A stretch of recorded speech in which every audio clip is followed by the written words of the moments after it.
शस्त्रं लसत्पीतवस्त्रं हसच्चारुवक्त्रं भजेऽहं भजेऽहम्।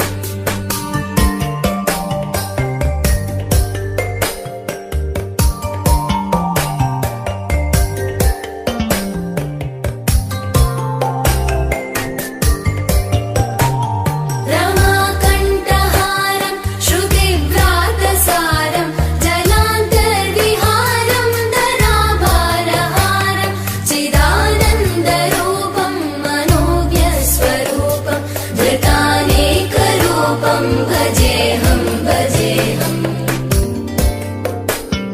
जराजन्महीनं परानन्दपीनं समादानलीनं सदैवानदीनं जगज्जन्महेतुं सुरानीककेतुं त्रिलोकैकसेतुं भजेऽहं भजेऽहम्।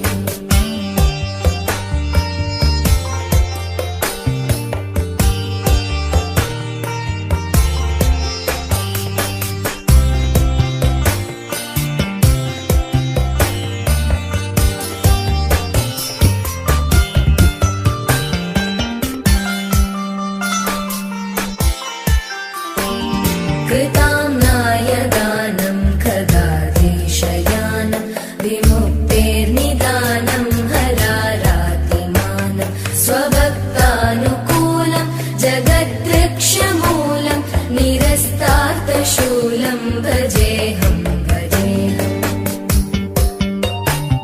समस्तामरेशं द्विरेवाभकेशं जगद्विम्बलेशं हृदाकाशदेशं सदा दिव्यदेहं विमुक्ताखिलेहं सुवैकुण्ठगेहं भजेऽहं भजेऽहम्।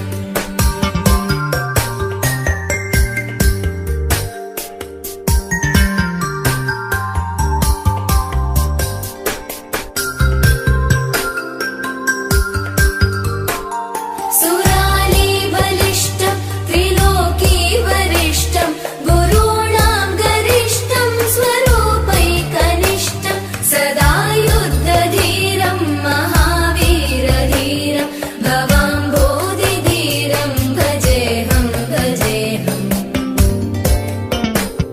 रमावामभागं तलानग्ननागं कृताधीनयागं गदारागरागं मुनीन्द्रैः सुगीतं सुरैः सम्परीतं गुणौघैरतीतं भजेऽहं भजेऽहम्।